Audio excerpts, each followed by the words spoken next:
بسم الله الرحمن الرحيم. رب أعيني على ذكرك وشكرك وحسن عبادتك. رب اشرح لي صدري ويسر لي أمري واحلل عقدة من لساني يفقهوا قولي. سبحانك لا علم لنا إلا ما علمتنا إنك أنت العليم الحكيم. الحمد لله وكفى وسلام على عباده الذين اصطفى. أما بعد فأعوذ بالله من الشيطان الرجيم. بسم الله الرحمن الرحيم. الحمد لله رب العالمين الرحمن الرحيم مالك يوم الدين إياك نعبد وإياك نستعين. وقال الله عز وجل ولا تسألن يومئذ عن النعيم. صدق الله العظيم. وقال النبي صلى الله تعالى عليه وآله وسلم الحياء من الإيمان الحياء من الإيمان أو كما قال النبي صلى الله عليه وسلم. بزرگان محترم اور معزز حاضرین کرام، اللہ تبارک تعالیٰ نے قرآن کریم میں جس چیز کا ذکر فرمایا ہے اور بار بار ذکر فرمایا ہے، لگاتار ذکر فرمایا ہے، اور سورہ فاتحہ سے لے کر آخری صورت یعنی قرآن کریم کے اندر جو اختتامی جو صورتیں ہیں تو ان صورتوں میں بھی اس کا تذکرہ کیا گیا اور لفظ یوم استعمال کیا گیا۔ یوم کے معنی دن کے معنی آتے ہیں، جیسے مثال کے طور پہ آج کے دن کو یوم الجمعہ کہا جاتا ہے، جمعہ کا دن یہ کہا جاتا ہے۔ اسی طریقے سے ایک دن ہے جس کو حج کا دن کہا جاتا ہے، یوم الحج جسے کہا گیا ہے، یوم عرفہ 9 ذی الحجہ کہا جاتا ہے۔ اسی طریقے سے عاشورے کا جو دن ہے تو اس کو کہا جاتا ہے یوم عاشورہ کہا جاتا ہے، یعنی 10 محرم کو کہا جاتا ہے۔ تو غز اللہ تبارک تعالیٰ نے قرآن کریم میں جگہ جگہ پر ذکر فرمایا ہے، ایک دن کا اور خاص دن کا ذکر فرمایا گیا ہے۔ سب سے پہلی جو صورت ہے قرآن کریم کی، اس میں اللہ تبارک تعالیٰ کا یہ فرمان الحمدللہ رب العالمین، تمام تعریفیں اس اللہ تعالیٰ کے لیے ہیں جو تمام جہانوں کا پالنے والا ہے، الرحمن الرحیم جو بے حد مہربان نہایت رحم والا ہے۔ اب اس کے بعد تیسری آیت پاک میں اللہ تبارک تعالیٰ فرماتے ہیں مالک یوم الدین، اللہ تبارک تعالیٰ روز جزا کے مالک ہیں۔ روز جزا سے مراد یہ ہے قیامت کا دن، بدلے کا دن، یا اسی طریقے سے جس روز کے آپس میں جن لوگوں کے جو معاملات تھے ایک دوسرے پر ظلم و ستم کیا گیا تھا، یہاں تک کہ جانوروں نے، طاقتور جانور نے کمزور جانور کو مارا، یہ اسی طریقے سے کسی بڑے پرندے نے چھوٹے پرندے کو مارا اگر، تو وہاں پر اس کا بھی بدلہ دلوا دیا جائے گا۔ اس بنا پر اس کو یوم الدین کہا جاتا ہے، بدلے کا دن کہا جاتا ہے، یعنی جس روز کے لوگوں کا آپس میں ایک دوسرے سے بدلہ دلوا دیا جائے گا، نہ صرف انسانوں کا بلکہ اللہ تبارک تعالیٰ اپنی دیگر جاندار مخلوقات کا، ان کا بھی بدلہ اللہ تبارک تعالیٰ وہاں پر دلوا دیں گے۔ اس لیے اس کو یعنی یوم الدین کہا گیا ہے، مالک یوم الدین، اللہ تبارک تعالیٰ روز جزا کے مالک ہیں۔ قیامت کی طرف سب سے پہلی آیت کریمہ میں یہاں پر سورہ فاتحہ کی جو تیسری آیت پاک ہے اور لفظ یوم جس میں کہا گیا ہے، یہ سب سے پہلی آیت کریمہ ہے۔ قرآن کریم میں اللہ تبارک تعالیٰ نے 100 سے زیادہ جگہوں پر ایک خاص دن کا اللہ تبارک تعالیٰ نے تذکرہ فرمایا ہے اور اس دن کے یعنی استحضار کا حکم دیا گیا ہے، اور یہ کہا گیا ہے کہ دیکھو وہ دن آنے والا ہے جس روز کے وہاں پر ہر ایک کا حساب کتاب ہوگا اور لوگوں کے اعمال کو وہاں پر تولا جائے گا۔ فرمان الہی ہے وَنَضَعُ الْمَوَازِينَ الْقِسْطَ لِيَوْمِ الْقِيَامَةِ فَلَا تُظْلَمُ نَفْسٌ شَيْئًا وَإِن كَانَ مِثْقَالَ حَبَّةٍ مِّنْ خَرْدَلٍ أَتَيْنَا بِهَا وَكَفَىٰ بِنَا حَاسِبِينَ۔ یہاں پہ اللہ تعالیٰ فرماتے ہیں کہ اور جس روز کے ہم لوگوں کے اعمال کو وہاں پر تولیں گے، میزان عدل قائم کیا جائے گا، لوگوں کے اعمال کو تولا جائے گا، ایک جانب لوگوں کی نیکیوں کو اور اچھائیوں کو رکھا جائے گا اور دوسری طرف لوگوں کی برائیوں کو اور گناہوں، خطاؤں، لغزشوں کو یا اللہ تبارک تعالیٰ کی نافرمانیوں کو اس میں رکھا جائے گا، اور جس کا نیکیوں والا پلڑا بھاری ہوگا وہ کامیاب ہو جائے گا، اور جس کا نیکیوں والا پلڑا اگر کمزور پڑ جائے گا برائیوں کا پلڑا اگر بھاری اگر ہو جائے گا تو اس صورت میں اس کے لیے دوزخ کا وہاں پر فیصلہ کیا جائے گا۔ لہذا بندوں کو متوجہ کیا گیا ہے کہ دیکھو وہ دن آنے والا ہے اور اس دن سے کسی کو فرار نہیں، اور کوئی اس دن سے اپنے آپ کو بچا نہیں سکتا، کوئی اپنے آپ کو روک نہیں سکتا ہے، اور ہر ایک کو وہاں پر اس دن اللہ تبارک و تعالیٰ کی بارگاہ میں حاضر ہونا ہے، اور اس طریقے سے وہاں پر اپنے کیے کا سارے عمل کا وہاں پر حساب کتاب دینا ہوگا۔ اس کا تذکرہ اللہ رب العزت نے اپنے کلام پاک کے اندر فرمایا ہے۔ متعدد جگہوں پر اللہ تبارک و تعالیٰ نے قرآن کریم میں اسی بات کو دہرایا ہے۔ اگر کسی دن کا اگر تذکرہ کیا گیا اور وہ بھی اگر 100 سے زیادہ مرتبہ اگر کیا گیا تو وہ ہے قیامت کا روز، قیامت کا دن۔ یہ جو مالک یوم الدین یہاں پر جو فرمایا گیا ہے کہ اللہ تعالیٰ روز جزا کے مالک ہیں، اس سے وہی مراد ہے قیامت کا دن، چونکہ وہ آنا طے شدہ ہے، یقینی ہے۔ اور حضرت اسرافیل علیہ السلام جو اللہ تبارک و تعالیٰ کے ملائکہ مقربین میں جن کا شمار ہوتا ہے، جو 4 جو مشہور و معروف اور جو اللہ تعالیٰ کے مقرب فرشتے ہیں، حضرت جبرائیل علیہ السلام، حضرت میکائیل علیہ السلام، حضرت عزرائیل علیہ السلام اور حضرت اسرافیل علیہ السلام، یہ 4 وہ فرشتے ہیں جو اللہ تبارک و تعالیٰ کے مقربین کہلاتے ہیں۔ حضرت جبرائیل علیہ السلام کو اللہ تبارک و تعالیٰ نے نبیوں کے پاس وحی لانے کے لیے، احکامات الہی لانے کے لیے متعین فرمایا ہے۔ حضرت میکائیل علیہ السلام کو اللہ تبارک و تعالیٰ نے بارش برسانے پر مقرر فرمایا ہے۔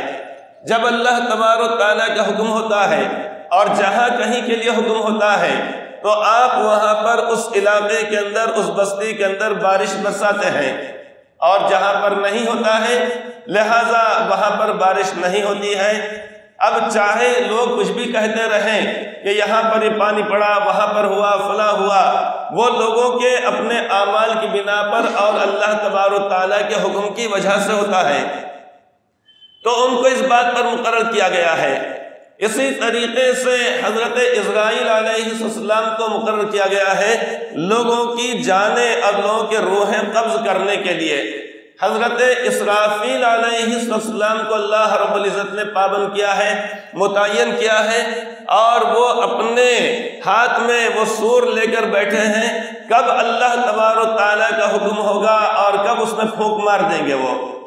جب وہ پھونک مار دیں گے تو اس کے بعد ہوگا یہ کہ یعنی ساری کی ساری دنیا فنا ہو جائے گی، تباہ ہو جائے گی، نہ صرف انسانوں پر بلکہ جنات، حیوانات، چرندے، پرندے، جتنے بھی مخلوقات ہیں وہ سارے کے سارے تباہ و برباد ہو جائیں گے، اور سب کو فنا کے گھاٹ اتار دیا جائے گا، سب کی موت واقع ہو جائے گی۔ دوبارہ جب سور پھونکا جائے گا تو پھر اس صورت میں ہوگا یہ کہ انہیں سب کو اٹھایا جائے گا اور میدان حشر کی جانب ان کو روانہ کیا جائے گا، اور وہاں پر جا کر سب کو اپنا اپنا زندگی بھر کا حساب کتاب وہاں پر دینا پڑے گا۔ تو وہ دن آنے والا ہے کہ جس سے اللہ رب العزت نے اپنے کلام پاک کے اندر آگاہ فرمایا ہے، اور یہ بتلایا گیا ہے کہ دیکھو تم اس سے بچ نہیں سکتے، تم اس سے چھوٹ نہیں سکتے،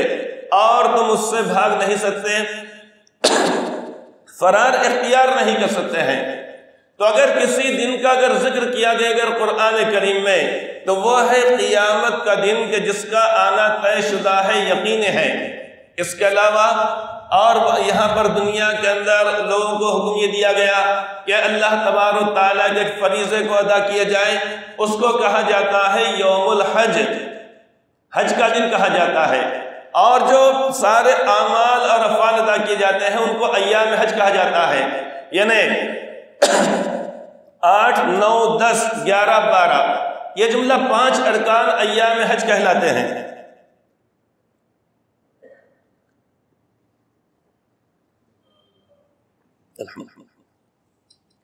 یہ 5 ایام حج کہلاتے ہیں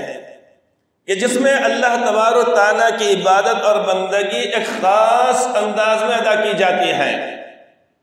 ایام مینا جسے کہا جاتا ہے، ایام حج جسے کہا جاتا ہے، کہ وہاں پر مکہ مکرمہ میں جا کر وہاں پر اور مخصوص اعمال کے ساتھ، کبھی مینا کے اندر ہے، کبھی مینا میں راتیں گزاری جا رہی ہیں، کبھی مینا کے اندر دن گزارے جا رہے ہیں، پھر اسی طریقے سے مزدلفہ کے اندر وہاں پر رات گزاری جا رہی ہے، پھر اسی طریقے سے میدان عرفات کے اندر وہاں پر دن گزارا جا رہا ہے، جس کو یوم الحج سے کہا جاتا ہے۔ اور اس کے بعد وہاں پر جو قربانی وغیرہ کی جاتی ہے، یہ سارے کے سارے مل کر یہ ایام حج کہلاتے ہیں، جن کا تذکرہ احادیث پاک کے اندر ہم کو ملتا ہے، ساری چیزوں کا تذکرہ ملتا ہے۔ تو تذکرہ جن کا کیا گیا قرآن کریم اور احادیث پاک میں، تو وہ ہے یعنی ایام حج کے تعلق سے فرمایا گیا ہے، آخرت کے تعلق سے فرمایا گیا ہے، رمضان کے تعلق سے فرمایا گیا ہے کہ فرمان الہی ہے شہر رمضان الذی انزل فیہ القرآن، اور وہاں پر فرمایا بھی گیا یہ ایام معدودات، یعنی چند روز ہیں۔ تھوڑا ادھر رکھیں،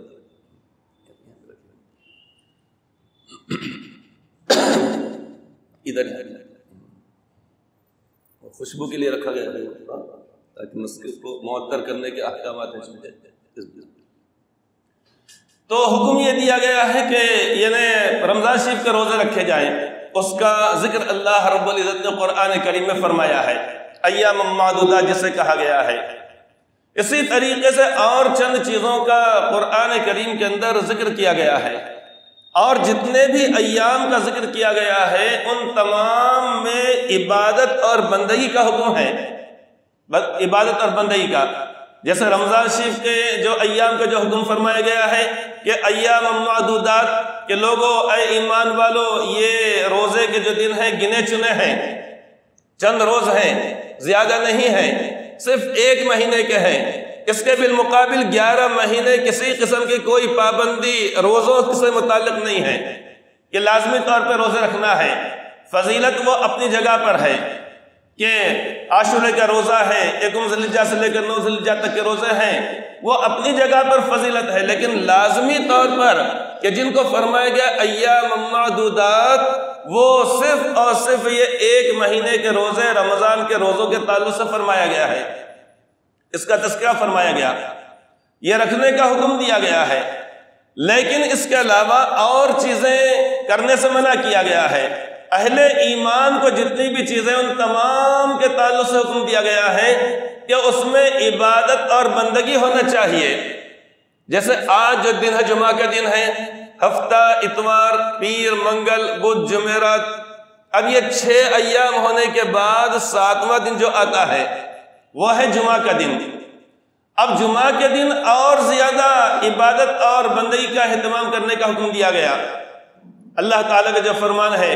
یا ایھا الذین آمنوا اذا نودی للصلاۃ من یوم الجمعہ فاسعوا الی ذکر اللہ وذروا البیع ذالکم خیر لکم ان کنتم تعلمون۔ یہاں پر اللہ تبارک و تعالیٰ نے جمعہ کا ذکر فرمایا، لیکن جمعہ کے دن یہ نہیں کہا گیا کہ ہفتے سے لے کر جمعرات تک خوب عبادت کر لیے، آج چھٹی کا دن ہے، آج عبادت اور بندگی کی چھٹی نہیں، بلکہ حکم دیا گیا کہ روزانہ جب آتے ہیں ظہر کی نماز کے لیے 10 منٹ پہلے بھی اگر آ گئے اور آنے کے بعد یہ سنت پڑھ کے یعنی اس طریقے سے فضل میں شامل ہو گئے، کافی ہو گیا، بعد میں سنت نفل پڑھ لی گئی، ایک ذمے سے ایک چیز ادا ہو گئی۔ لیکن آج یہ حکم دیا گیا ہے کہ اول وقت آؤ، جلدی آؤ، اور فاسعوا الی ذکر اللہ وذروا البیع، اللہ تبارک تعالیٰ کے ذکر کی طرف دوڑو، جلدی کرو۔ تو ذکر سے مراد کیا ہے؟ اس بارے میں علماء کرام نے بات لکھی ہے کہ اس سے مراد نماز جمعہ بھی ہے، جو جمعہ کی نماز ادا کی جاتی ہے، اور اس سے مراد خطبہ بھی ہے کہ اس کو بھی سننا ہے ہمارے لیے۔ یہ بھی ضروری ہے کہ آج آنے کے بعد جمعہ کا خطبہ یہ بھی سننا ہمارے واجبات میں، فرائض میں، اور اللہ تبارک تعالیٰ کی بندگی کے اندر یہ شامل ہے، بندگی میں شامل ہے۔ روز تو صرف نماز کے اندر شرکت ہے، لیکن آج یعنی خطبے کے اندر بھی شرکت ایمان والوں کے لیے لازم قرار دی گئی ہے۔ روز کے بارے میں حکم نہیں دیا گیا ہے کہ روزانہ غسل کرو، اپنی پاکیزگی طبیعت کی بنا پہ نہائے، بڑی اچھی بات ہے نظافت کی بنیاد پر، لیکن آج کے بارے میں بطور خاص حدیث پاک میں اس کا ذکر کیا گیا ہے کہ آج غسل کرنا چاہیے، روزانہ مسواک کا اہتمام کرنا چاہیے، لیکن آج کے بارے میں بطور خاص حکم دیا گیا ہے روزانہ درود پاک پڑھنا چاہیے، لیکن آج کے بارے میں جمعہ کے دن کے بارے میں بطور خاص درود پاک کے پڑھنے کا حکم دیا گیا ہے، خاص طور سے آج زیادہ سے زیادہ پڑھنے کا حکم دیا گیا ہے۔ کیوں؟ اس لیے کہ آج اس کو فرمایا گیا عید المومنین فرمایا گیا ہے، مسلمانوں کی عید کا دن ہے یہ فرمایا گیا ہے۔ اسی طریقے سے قرآن کریم میں اللہ تبارک و تعالیٰ نے اس دن کو کہ جب یعنی حج کا دن ہے اور جب کہ اللہ تعالیٰ کی جانب سے سارے احکامات نازل ہو چکے ہیں، 13 سال مکہ مکرمہ میں، 10 سال مدینہ طیبہ کے اندر، اور اب اللہ کے نبی صلی اللہ علیہ وسلم کے دنیا سے تشریف لے جانے کا وقت قریب ہے، تو اس تعلق سے فرمایا گیا اليوم اکملت لکم دینکم واتممت علیکم نعمتی ورضیت لکم الاسلام دینا، آج کے دن میں نے تمہارے لیے اس اسلام کو، دین کو میں نے کامل کر لیا، مکمل کر لیا۔ اليوم اکملت لکم دینکم واتممت علیکم نعمتی ورضیت لکم الاسلام دینا، اس تعلق سے یہاں پر یہ فرما دیا گیا ہے کہ آج تمہارا دین مکمل ہو گیا ہے، یعنی جتنے احکامات اللہ تبارک و تعالیٰ کو بھیجنے تھے اور جو احکامات یعنی اللہ رب العزت نے نازل فرمائے اس کے اندر بندوں کی بھلائی ہے، ان کی خیر خواہی ہے، دنیا کے اندر سرخروئی ہے، آخرت کے اندر کامیابی ہے، وہ ساری کے ساری آیات پاک، ساری کے ساری صورتیں وہ احکامات نازل کر دی گئیں، بہت ساری صورتیں مکہ مکرمہ میں نازل کی گئیں اور بہت سارا حصہ قرآن کریم کا مدینہ طیبہ کے اندر۔ اسی لیے قرآن کریم کی بعض صورتوں کے اندر لکھا ہوا رہتا ہے کہ نہ فلاں صورت مکیتن یا پھر مدنیتن، یعنی یہ صورت جو نازل ہوئی مکہ مکرمہ کے نازل ہوئی اور یہ جو نازل ہوئی مدینہ طیبہ کے اندر نازل ہوئی، تو کچھ صورتیں وہ ہیں جو 13 سال میں مکہ مکرمہ میں نازل ہوئیں، لہٰذا وہ مکی صورتیں کہلاتی ہے، اور جن کو اللہ تبارک و تعالیٰ نے ہجرت کے بعد مدینہ طیبہ میں نازل فرمایا، لہٰذا ان کو مدنی صورتیں کہا جاتا ہے۔ تو کچھ وہ ہیں جو مکیتن ہیں اور کچھ وہ ہے مدنیتن، یعنی کچھ مکہ مکرمہ کے اندر اور کچھ مدینہ طیبہ کے اندر۔ تو چند دنوں کا ذکر اللہ رب العزت نے اپنے کلام پاک میں فرمایا ہے تاکہ امت کو اس بات کا استحضار رہے کہ یہ دن یہ چیز ہوئی، یہ دن یہ چیز ہوئی، لیکن کسی بھی دن کے اندر یہ خرافات اور لہو و لعب کی اجازت نہیں دی گئی ہے۔ جیسا کہ اللہ کے نبی صلی اللہ علیہ وسلم جب مدینہ طیبہ تشریف لائے تو آپ نے دیکھا اہل مدینہ کو کہ وہ سال میں 2 دن خوشی اور کھیل کود کے اندر اپنے آپ کو مصروف رکھتے ہیں،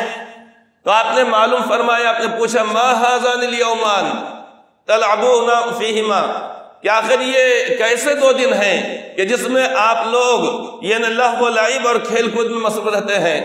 تو انہوں نے کہا یا رسول اللہ صلی اللہ علیہ وسلم، ہم 2 دنوں میں، سال بھر کے 2 دنوں میں کھیل کود اور اسی طریقے سے مزاح دل لگی یا مطلب جو بھی ہمارے لیے سیر و تفریح ہوتی تھی ہم اس کو منایا کرتے تھے۔ آپ نے فرمایا کہ اللہ تبارک و تعالیٰ نے ان 2 دنوں کو دوسرے 2 دنوں یعنی عید الفطر اور عید الاضحیٰ میں تبدیل فرما دیا کہ رمضان شریف کا مہینہ مکمل ہو گیا،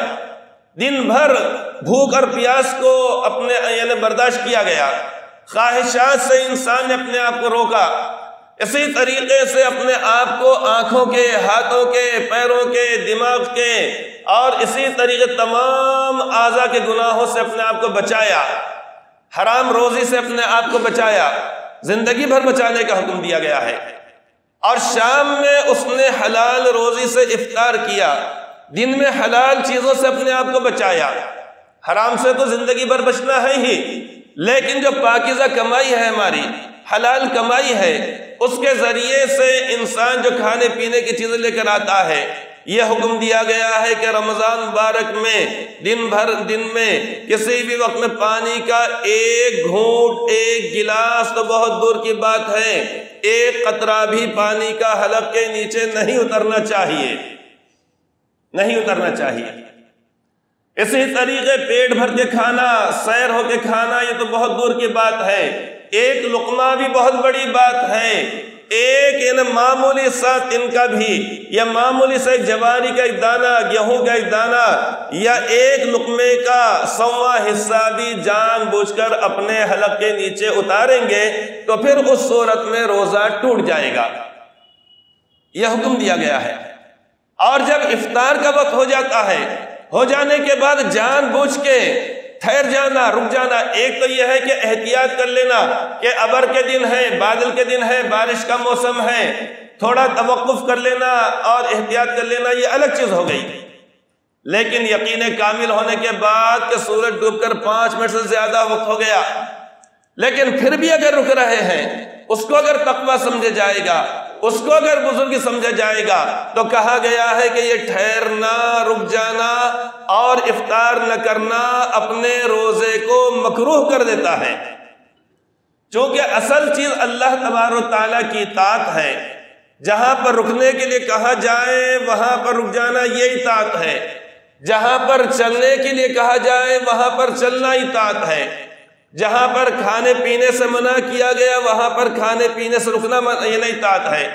اور جہاں پر کھانے پینے کا حکم دیا گیا وہاں پر کھانا پینا یہ اطاعت ہے۔ جیسا کہ حدیث پاک کے اندر یہ فرمایا گیا ہے اور اس کا ذکر بھی آیا ہے، دیگر جگہوں پر بھی آیا ہے کہ 2 دنوں کے اندر یعنی روزہ رکھنے سے آپ نے منع فرمایا، لا تصوم فی هذه الايام فانها ایام اکل وشرب وذکر اللہ، او کما قال صلی اللہ علیہ وسلم۔ آپ نے فرمایا کہ ان ایام میں، کون سے ایام میں؟ عید الفطر، عید الاضحیٰ اور عید الاضحیٰ کے بعد مزید 3 دن 11، 12، 13 ذی الحجہ، ان تینوں دنوں میں آپ فرماتے ہیں کہ لا تصوم فی هذه الايام، اس میں روزہ مت رکھو۔ حالانکہ یعنی رمضان شریف کا مہینہ ہے، ایک دن پہلے سورج یعنی چاند دکھائی دینے سے پہلے حکم یہ تھا کہ روزہ رکھو 29 اور 30 تاریخ کو۔ اگر 29 تاریخ کو رمضان کو روز اگر چاند نہیں دکھائی دیا تو 30 تاریخ کو روزہ رکھنے کا حکم ہے، تو وہاں پر بھوکا پیاسا رہنا وہ اطاعت اور فرما برداری۔ اور رات میں جب چاند دکھائی دیا، چاہے وہ 29 کو دکھائی دے تب اس کے بعد دوسرا دن ایکم یعنی شوال کہلائے گا،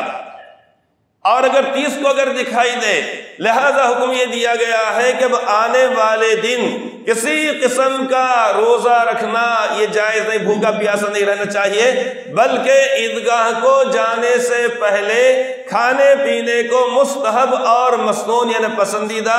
اور سنت قرار دیا گیا۔ تو اصل چیز ہے اطاعت اور فرما برداری، کہ ایک دن نہ کھانا پینا یہی اطاعت ہے، اور ایک دن کے بعد کھانا پینا یہی اطاعت اور فرما برداری اور باعث اجر و ثواب ہے۔ تو اصل ایمان والا مکلف ہے اس بات کا کہ اللہ تبارک و تعالیٰ کے احکامات کو وہ پورا کرے، ہر حال میں پورا کرے۔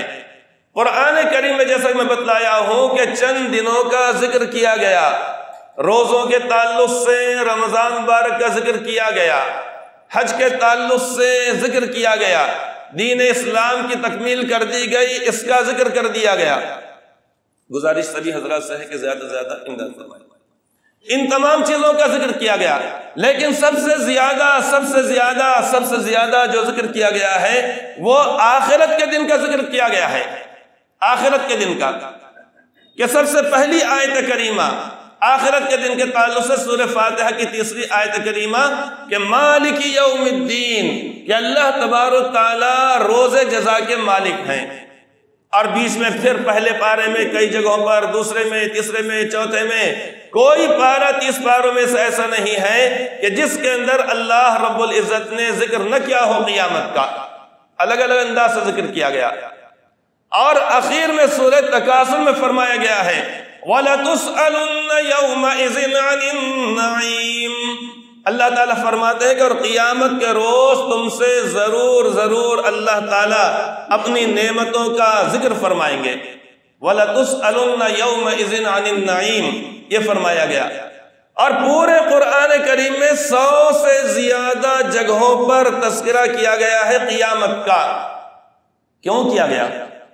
ایک مرتبہ بھی تو کافی تھا، ایک ہی آیت کریمہ کے اندر کافی تھا، لیکن بار بار اس لیے کیا گیا کہ دیکھو تم کو دنیا میں زیادہ نہیں رہنا ہے، زیادہ تم کو دنیا میں نہیں رہنا ہے. کیا بھروسہ ہے اس زندگانی کا، کیا بھروسہ ہے اس زندگانی کا؟ آدمی بلبلا ہے پانی کا، اتنی حقیقت ہے بس ہماری، اس سے زیادہ کوئی حقیقت نہیں. 100 سال 150 سال 200 سال 1000 سال بھی کوئی جیے اگر تو وہی بات ہے. کیا بھروسہ ہے اس زندگانی کا؟ آدمی بلبلا ہے پانی کا. ہم دیکھتے ہیں کسی جگہ پر بھی پانی جمع ہو جاتا ہے، تالاب کے اندر جمع ہو جاتا ہے، دیگر جگہوں پہ جمع ہو جاتا ہے، جہاں پر کہ پانی کا بہاؤ ہوتا ہے وہاں پر جمع ہوتا ہے. لیکن اس بلبلے کی زندگی کتنی ہوتی ہے؟ کچھ دیر پہلے وہ تھا نہیں اور کچھ دیر کے بعد نمایاں ہوتا ہے، ظاہر ہوتا دکھائی دیتا ہے، اور تھوڑی ہی دیر کے بعد وہ اپنا وجود کھو دیتا ہے. یہی حقیقت ہے انسان کی، اتنی ہی زندگی ہے بس انسان کی، اس سے زیادہ نہیں ہے. اس لیے ہم کو دوسروں کی نقالی کرنے سے بھی منع کیا گیا ہے. کون سا دن؟ سالگرہ کا دن. عجیب و غریب بات ہے، پیدائش ہوئی، اب اس کے بعد 1 سال کے بعد 1 سال کا سالگرہ کا دن. آج بچے کو ہمارے 1 سال ہو گیا، خوشیاں منائی جا رہی ہے. 1 سال یقیناً ہو گیا، لیکن اگر اس کی عمر اللہ رب العزت نے اگر 70 سال لکھی تھی، اس میں سے 1 سال کم ہو گیا، 69 سال رہ گئے. تو دن خوشی کا نہیں، وہ تو افسوس کا ہے.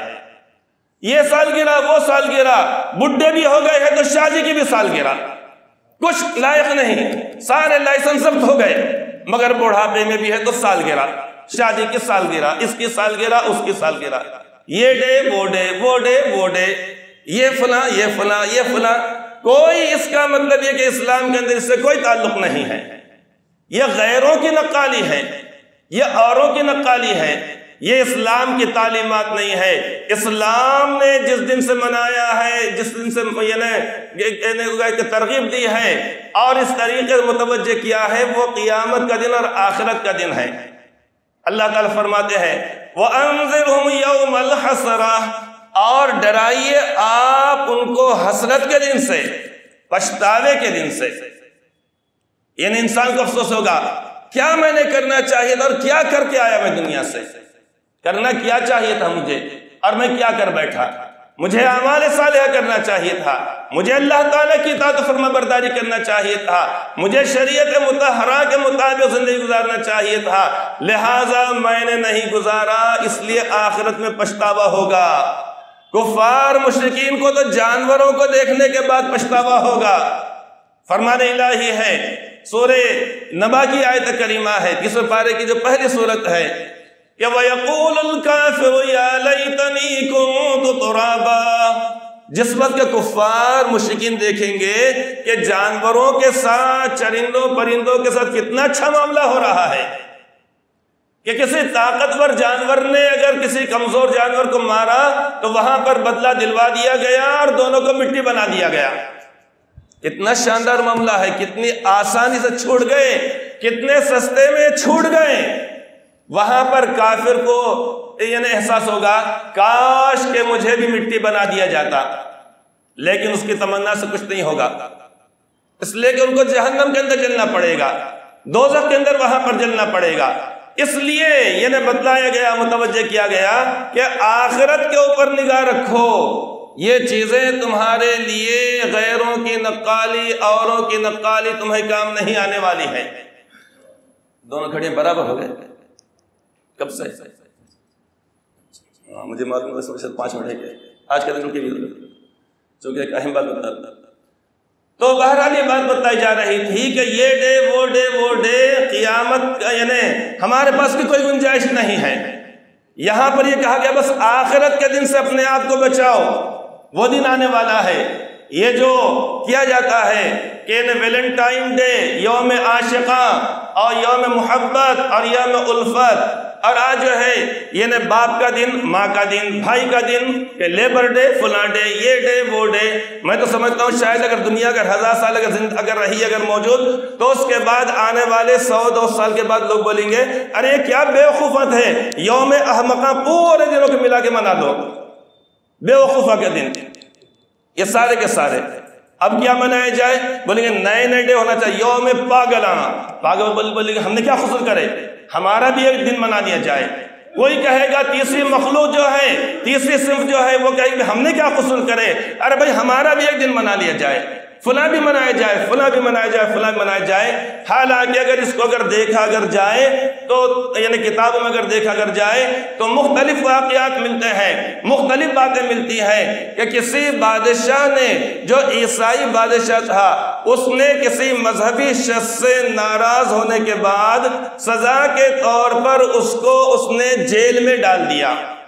اب جیل میں ڈالنے کے بعد اب وہاں پر بجائے خاموش رہنے کے،